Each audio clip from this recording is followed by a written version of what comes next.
y es psicoanalista, investigador sobre drogas. Jorge Paladines, abogado, magíster en Derecho, Convención en Derecho Constitucional, catedrático de Criminología de la Universidad Central y catedrático de Política de Drogas del IAN, Instituto de Altos Estudios Nacionales. Lautaro Ojeda, un querido amigo, investigador, catedrático, analista de seguridad ciudadana, abogado, no sabía que era abogado, y sociólogo. Y Gabriel Buitrón, licenciado en Comunicación Social, miembro del Grupo Ecuador Canábico, propositor para Ecuador del programa para reducción de daños psicoactivas.info. Caballeros, bienvenidos, muy buenas noches. Pero quiero, antes de iniciar en el tema, ¿hay algún quiteño en esta mesa? Lautaro Riobambel.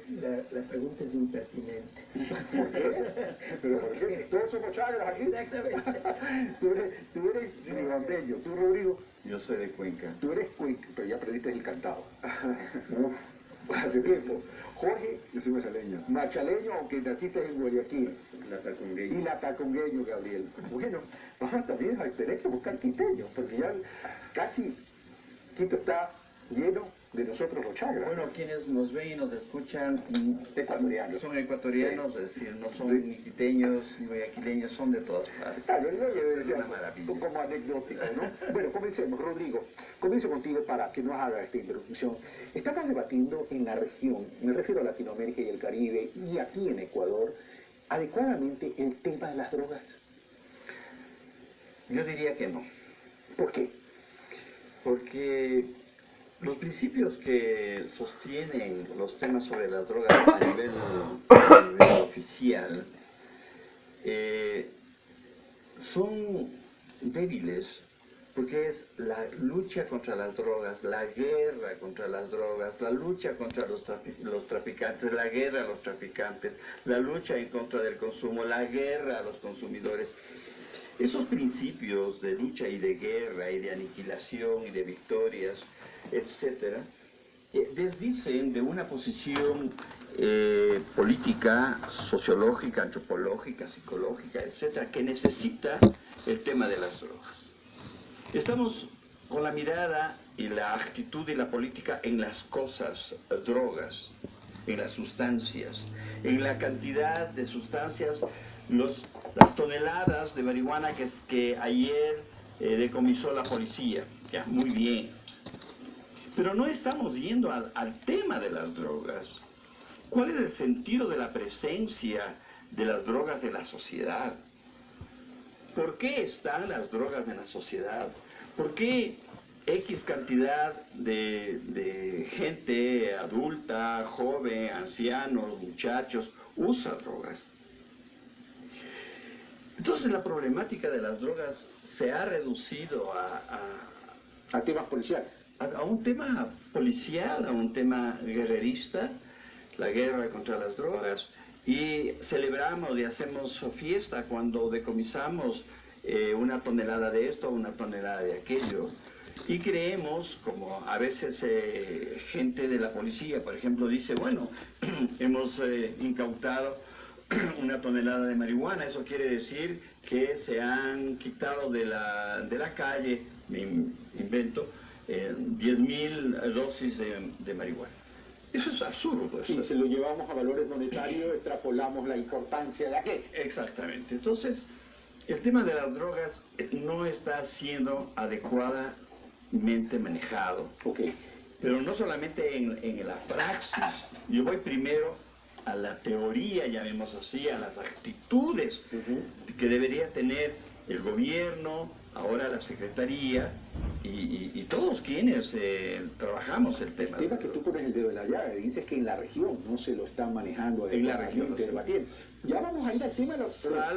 Salvo Uruguay. Salvo Uruguay, que tiene un tratamiento, y que ya también vamos a tratar de ver y analizar cómo le está yendo, porque es un proceso también relativamente nuevo en ese sentido, en términos de manejo. Pero ya vamos a las soluciones también que ustedes me van a plantear. Pero vamos de Lautaro. A ver, se reduce al tema guerrerista, dice Rodrigo, y por otro lado dice, es que no estamos analizando el sentido de la presencia de droga en la sociedad. Tú eres investigador desde hace mucha data, mi querido Lautaro. ¿Cuál es ese sentido? A ver, quiero seguir la línea de Rodrigo y yo le pondría en términos conceptuales, no se entiende realmente, no hay una comprensión de lo que es el fenómeno de la droga. Yo preparando algunas notas sobre esto, encontré algo que, un autor que a mí me llama mucho la atención, que es Roberto Saviano, es un italiano, un gran investigador, que especialmente en su libro 000, y me van a permitir esto, en radio se puede hacer, pero en televisión no es muy recomendable, leer solamente una frasecita, ¿no es cierto? La televisión no debe ser almidonada, mi querido Lautaro, lea nomás. Bueno, Saviano dice que, afirma que nos encontramos frente a uno de los más grandes y profundos problemas del mundo contemporáneo, nuestra debilidad, de nuestra debilidad humana, de la fisiología del poder, la fragilidad de las relaciones sociales, la inconsistencia de los programas de combate de producción, circulación y consumo, la enorme fuerza del dinero y crueldad para corromper organizaciones, instituciones, gobiernos y la impotencia de los gobiernos para combatirlo.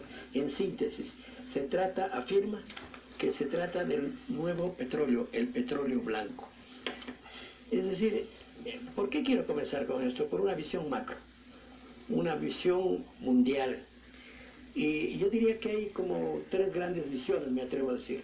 Una visión global, una visión intermedia, un meso, ¿no? Que podríamos decir esto se da en los países, y una visión micro, que además se llama microtráfico. Ahí tienes estas tres visiones, y creo que no son compatibles. O sea, cuando por ejemplo Rodrigo hablaba de la guerra de las drogas, ¿a dónde estaba dirigida esa guerra? ¿No es cierto? Estaba dirigida a nivel mundial, estaba dirigida a nivel local, ¿no? Creo que hay un problema de comprensión, por un lado, y por otro lado de entender que desde el punto de vista académico, teórico, este es un problema multidisciplinario.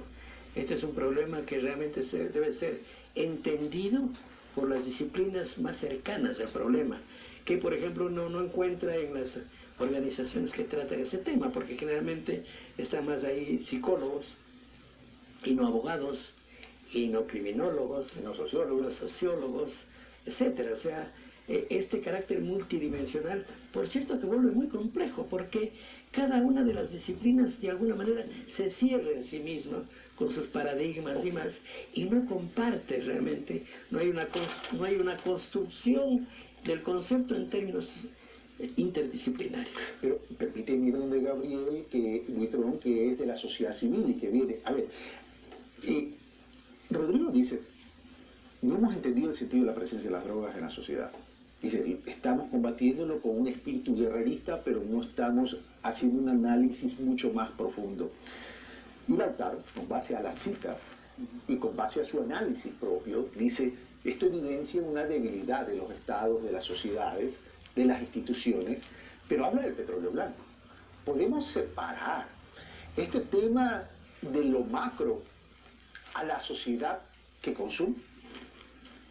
Yo creo que no se puede separar, yo creo que están íntimamente ligadas, ¿no? Creo que no solamente esta sociedad actual y contemporánea, sino todas las sociedades han estado atravesadas por un sinnúmero de prácticas, sobre todo de carácter cultural, y a la cultura sobre todo se le ha dejado fuera de la discusión.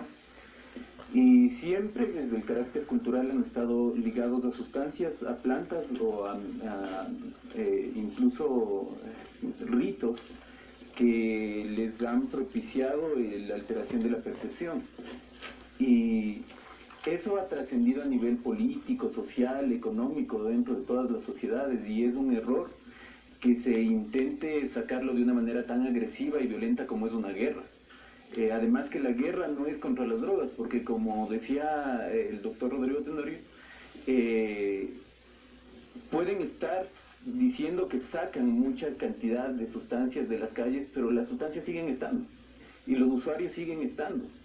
Más allá de cuántas personas encarcelen, de cuán punitiva sea la política pública, los usuarios siguen estando, que los usuarios siguen requiriendo las sustancias y el mercado se sigue moviendo, si no es de una manera lícita, es de una manera ilícita. y se va a seguir moviendo así si quienes están en el poder y quienes tienen la voluntad política no regulan estas condiciones que se dan dentro de la sociedad y que, insisto, son muy relacionadas con la cultura, no solamente con los otros estudios académicos que pueden estar alrededor de lo médico, lo psicológico, de los expertos. Y uno de los errores fundamentales también es verlo desde los expertos sin tomar la voz de los usuarios o de las personas que se han relacionado con esas sustancias históricamente. Si no se toma la voz de esas personas, en realidad les están convirtiendo en adictos, no las sustancias, sino las instituciones del poder les está quitando la capacidad de hablar, de representarse a sí mismos, y eso es lo que de alguna manera estamos tratando de hacer. Gracias, Gabriel. Práctica, cultura, sustancias y plantas, que esa práctica y esa cultura, y nos podemos ir mucho tiempo atrás, incluso épocas centrales, estaban acostumbradas a eso.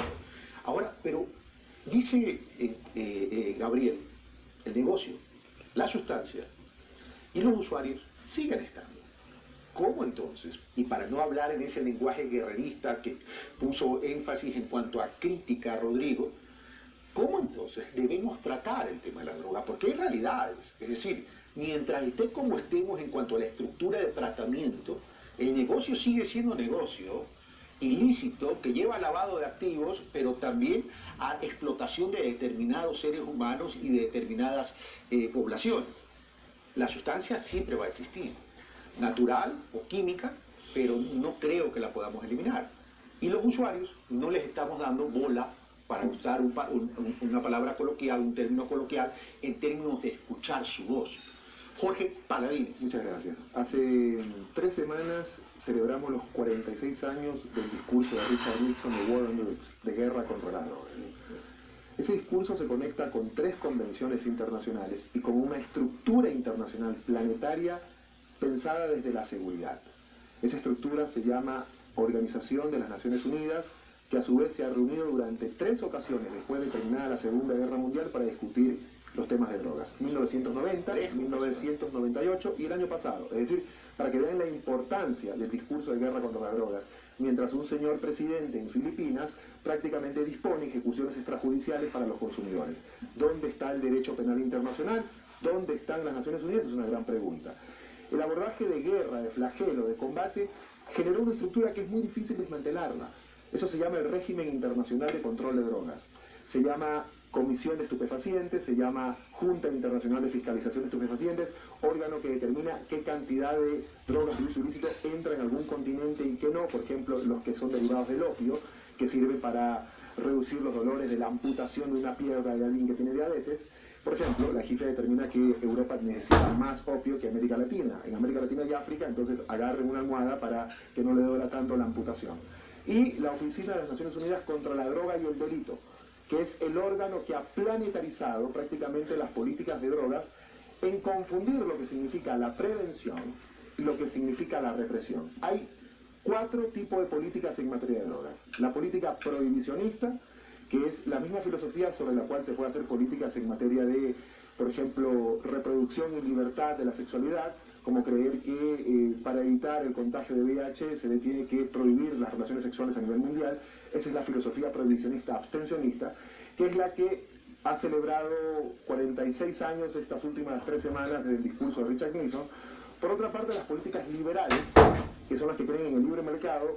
Henry, compañeros, si ustedes supieran los debates de las transnacionales que tratan de hablar. No sé, Carlos, no. Carlos. A no ser que te haya referido a Henry Kissinger, ¿no? Pero bueno, Carlos, los debates a nivel internacional sobre la regulación de patentes, la economía de los mercados, la Philip Morris que trata de regular y que no le importa y que no mide también en términos de salud los fenómenos que genera las drogas. Ninguna droga es inocua. Todas te generan efectos: café, cocaína, tabaco, alcohol. Por otra parte, las políticas de reducción de daños, que me parece están mucho más conectadas en ese sentido que comentaba Gabriel, de tomar como experto no solo al policía, no solo al sociólogo, no solo al abogado, a los usuarios.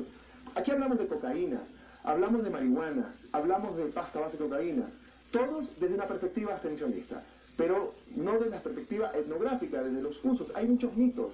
si supieran que en el informe que acaba de ser publicado hace un par de semanas europeo sobre derechos humanos y drogas, se dice que la cocaína no es tan el monstruo que aparece. Y por otra parte, la regulación selectiva, que es lo que han hecho algunos países. Y para comenzar, Estados Unidos. Hay que hacer lo que Estados Unidos hace, más que lo que Estados Unidos dice a través de la DEA o de algunos emisarios que vienen y se toman la foto. ¿Y qué es lo que Estados Unidos hace para pasar a Rodrigo luego? Regular el mercado. De forma selectiva. De forma selectiva, pero ojo, regular el mercado no significa meter en un saco a todo, porque cuando hablamos de droga también tenemos un problema polisémico, como bien ha señalado Lautaro. ¿Qué quiere decir? Cuando hablamos de droga nos imaginamos insalubridad, estado fallido, seguridad ciudadana, lavado de activos, degradación de la humanidad, metemos en un saco todo. Desde los medios de comunicación incluso se ha hablado de alcohol y droga. ¿Y el alcohol y droga? ¿Qué es entonces? Y se desmitifica, en realidad, además desde una paranoia un poquito rara, porque de 8 a 8 y media aparecen las noticias de toneladas de droga incautadas. La palabra casi me sobra. Todos los días hay noticias sobre drogas en Ecuador, de detenidos y de incautaciones. Y de 8 y media a 9, el patrón del mal, Quintetas no hay paraíso, las muñecas de la mafia. Es decir, cuando uno quiere ser grande, efectivamente uno ve en ese personaje, digamos, la referencia ética, un ethos de guiarlo ahí socialmente. Gracias, Jorge Paso de Rodrigo. Entonces ya estamos entrando en materia. Entonces, a ver, todas estas políticas en términos de la estructura política mundial que ha tratado de mantener una hoja de ruta para combatir las drogas de este término guerrerista que tú usas, entonces no ha servido. Y la respuesta no ha servido en los ejemplos que dice Jorge Paladín.